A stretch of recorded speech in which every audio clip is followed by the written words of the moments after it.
La moralité vous empêche-t-elle de vaincre le conflit entre vertu et victoire? Il existe une angoisse silencieuse qui serre la poitrine chaque fois que vous réalisez que, pour atteindre le sommet, vous devrez peut-être trahir vos propres valeurs. Cette sensation se déplace comme un feu contenu sous la peau, brûlant lentement, vous rappelant que chaque pas vers le succès peut marquer l'âme. Vous ressentez le poids d'un choix qui fait mal en silence, et cette douleur palpite à chaque décision reportable, à chaque opportunité perdue par peur de se salir les mains. Et même sans parler, votre corps entier comprend que le juste peut être le plus grand obstacle entre vous et ce que vous désirez conquérir. Sénèque peindrait cette tension comme marcher sur des braises ardentes, chaque pas en avant brûlant les convictions enfouies dans le sol de votre esprit. Imaginez-vous avançant, des flammes léchant vos idéaux, tandis que l'objectif se rapproche et que votre boussole intérieure craque sous la chaleur.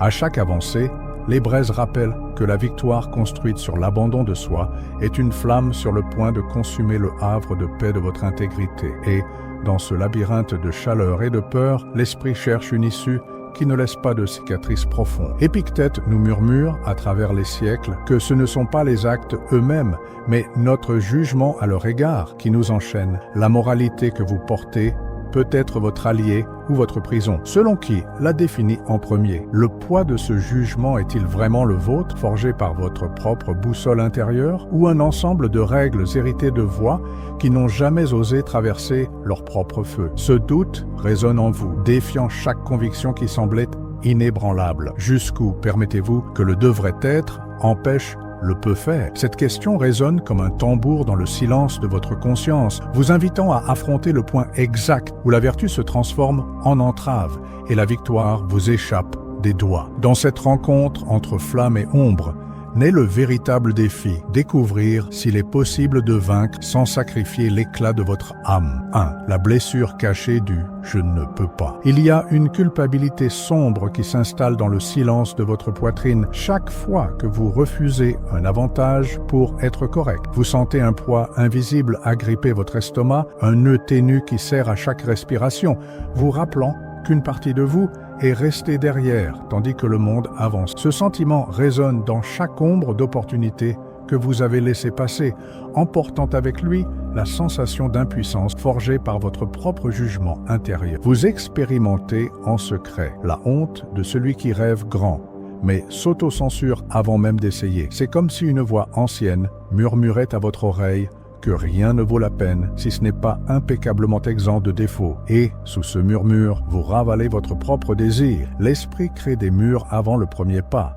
Et chaque fois que vous observez quelqu'un avancer, le vide grandit, vous rappelant que renoncer au jeu coûte un prix douloureux, votre propre confiance. Derrière cette pression de conscience palpite un désir profond d'appartenance et de reconnaissance. Vous vous voyez désirant une place d'honneur, un regard qui confirme votre valeur, mais vous reculez devant le « je ne peux pas » cristallisé par des schémas internes. Souvent, nous renonçons à l'échiquier pour ne pas déplaire à cette voix qui juge chaque mouvement. Et dans ce renoncement, nous laissons échapper la chance de prouver la force qui vit en nous. Et, en reconnaissant cette blessure, une étincelle de courage surgit, la perception que, sans traverser la peur du « je ne peux pas », il n'y a pas de victoire qui puisse guérir la solitude de son propre silence. 2. Le stoïcien, mal compris, vertu contre inertie. Il existe une profonde méprise lorsque nous confondons intégrité et immobilisme, comme si rester fidèle à ses propres principes exigeait de garder le silence face aux opportunités. La vertu,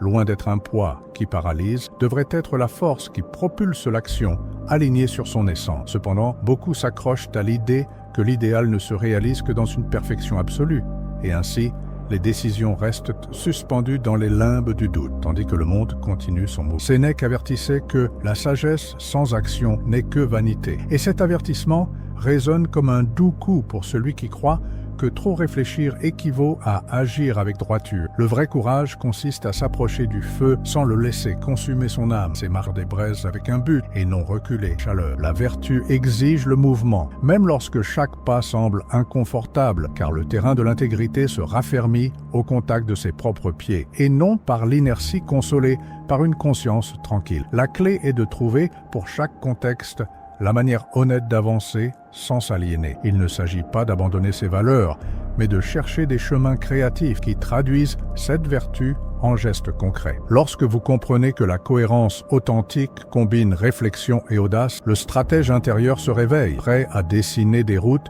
où principes et progrès cheminent côte à côte, fermes dans la même direction. 3. Rupture d'attente, la complaisance morale comme piège. À chaque hésitation à agir, il y a un instant où vous vous arrêtez pour peser vos choix avec une règle interne inflexible, et cet instant se prolonge jusqu'à devenir une prison. Vous vous surprenez à tramer chaque pas avec tant de soin que, lorsque vient le moment d'agir, il est déjà trop tard. Ce cycle toxique d'autocritique paralyse avant même de faire le premier pas, créant un labyrinthe de « et si » où l'action s'estompe silencieusement, ne laissant que l'écho de la peur d'échouer. C'est comme vouloir traverser une rivière en mesurant chaque pierre, sans jamais sentir l'eau à ses pieds. Pendant que vous vous concentrez à évaluer chaque pierre, taille, sa stabilité, sa distance, le courant emporte vos rêves en aval. L'analogie révèle le piège de la complaisance morale. La recherche de la décision parfaite empêche la marche naturelle, et l'idéal d'agir toujours bien se transforme en obstacle à tout mouvement. Une telle règle interne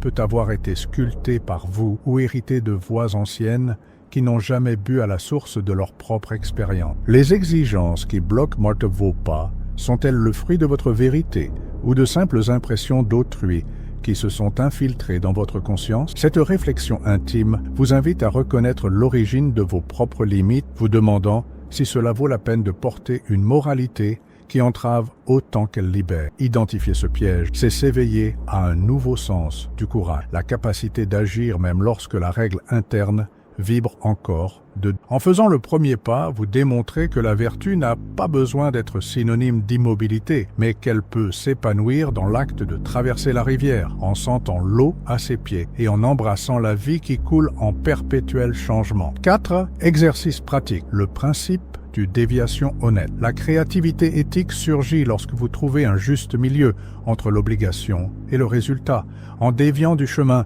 sans trahir votre essence. Imaginez la fluidité d'une rivière qui contourne la pierre au lieu de la heurter avec force brute. Et en adoptant cet esprit, vous appliquez la déviation honnête, un geste inventif qui atteint l'objectif sans renier vos principes. Dans ce mouvement, l'esprit s'ouvre à des solutions au-delà du binaire du bien et du mal, révélant des raccourcis silencieux qui respectent le but sans succomber à la rigidité morale. Il y a eu un entrepreneur qui a dû ajuster un contrat sans mentir, en redessinant des clauses pour équilibrer les attentes du client et protéger sa réputation. Il n'a pas renoncé à la transparence, mais a réaligné les termes, utilisant des mots qui reflétaient la même vérité sous une autre forme. Le résultat a transcendé l'accord initial. Il a renforcé la confiance mutuelle et a démontré que l'intégrité n'est pas l'ennemi de la flexibilité, mais son allié la plus puissante. Cette histoire nous rappelle que chaque déviation honnête ne dilue pas la morale, mais la renforce en prouvant qu'il est possible de se mouvoir avec dextérité dans les limites éthiques. À la fin de la journée, dans le silence de la chambre avant de dormir, votre esprit révèle des décisions subtiles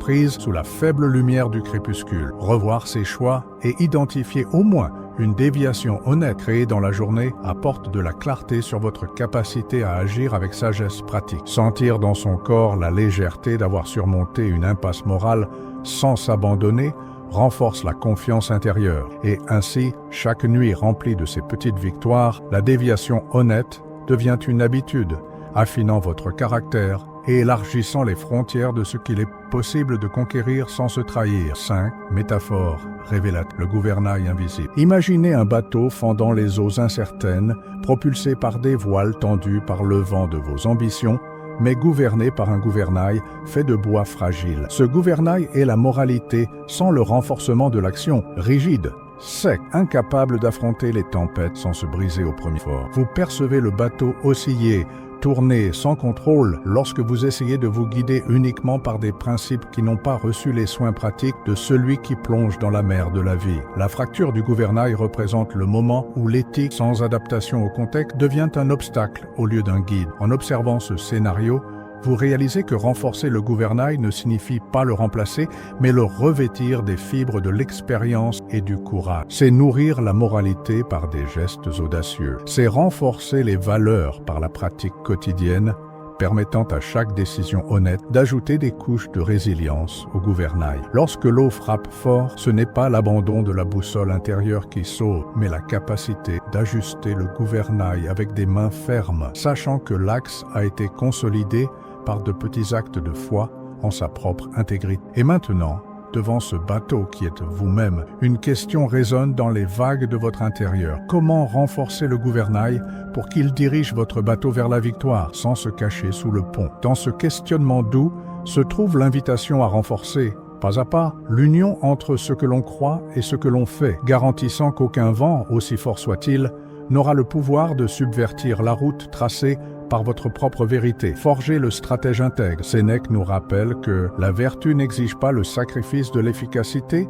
mais plutôt le courage d'agir. Et ces mots résonneront maintenant comme un doux clairon au fond de votre âme. La victoire honnête naît lorsque chaque pas est fait avec intégrité, sans renier le pouvoir du but ni succomber au poids des conventions. Dans cet équilibre, le triomphe cesse d'être un trophée lointain et devient l'expression de la force intérieure que vous avez cultivée en renforçant votre gouvernail invisible. Cicéron nous rappelle que la vraie grandeur est de vaincre sans corrompre l'âme, montrant que la victoire la plus durable est celle qui ne laisse pas de cicatrices de regret. Chaque déviation honnête, chaque choix courageux, chaque avancée alignée sur vos valeurs construit un héritage silencieux, solide, comme des fondations érigées sur un terrain ferme. C'est sur ce terrain de cohérence que vous érigez votre empire intérieur, inébranlable face aux tempêtes extérieures. À chaque lever de soleil, renouvelez le pacte avec vous-même, que les actions d'aujourd'hui reflètent la dignité que vous souhaitez préserver demain. Lorsque vous sentez la chaleur du choix serrer votre cœur, souvenez-vous du bateau qui navigue sur la mer de la vie, guidé par le gouvernail renforcé par l'engagement éthique. Et alors, devant tout l'échiquier, demandez-vous, si le monde vous offrait le trône sans vous demander votre âme, feriez-vous le premier pas ?